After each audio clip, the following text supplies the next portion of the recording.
किसी गांव में एक साधु रहा करता था। वह जब भी नाचता था तभी बारिश होती थी। इसलिए गांव के लोगों को जब भी बारिश की ज़रूरत होती तब यह लोग उस साधु के पास जाते और उनसे अनुरोध करते कि वह नाचे, और जब वह नाचने लगते तो बारिश ज़रूर होती थी। कुछ दिनों बाद 4 लड़के शहर से गांव में घूमने आए। जब उन्हें यह बात पता चली कि किसी साधु के नाचने से बारिश होती है तो उन्हें यकीन नहीं हुआ। शहरी पढ़ाई लिखाई के घमंड में उन्होंने गांव वालों को चुनौती दे दी कि अगर हम भी नाचेंगे तो बारिश होगी, और अगर हमारे नाचने से बारिश नहीं हुई तो साधु के नाचने से भी बारिश नहीं होगी।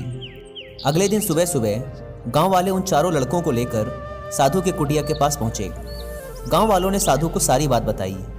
फिर उन लड़कों ने नाचना शुरू किया। पहले लड़के ने नाचना शुरू किया।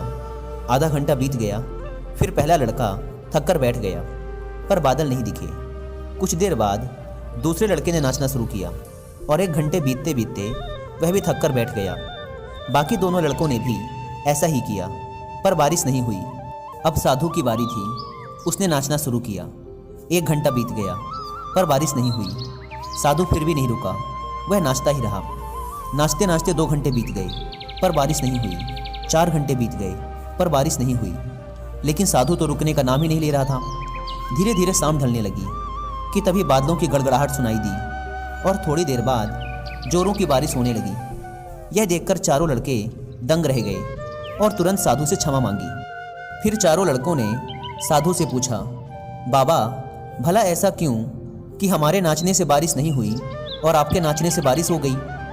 साधु ने उत्तर दिया, जब मैं नाचता हूँ तो 2 बातों का ध्यान रखता हूँ।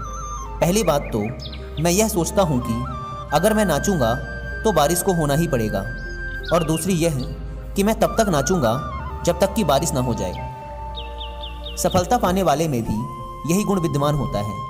वे जिस काम को भी करते हैं उसमें उन्हें सफल होने का पूरा भरोसा होता है, और वह तब तक उस काम को करते हैं जब तक कि उसमें सफल ना हो जाए। इसलिए अगर हमें सफलता हासिल करनी है तो इस साधु की तरह ही अपने लक्ष्य को प्राप्त करना होगा।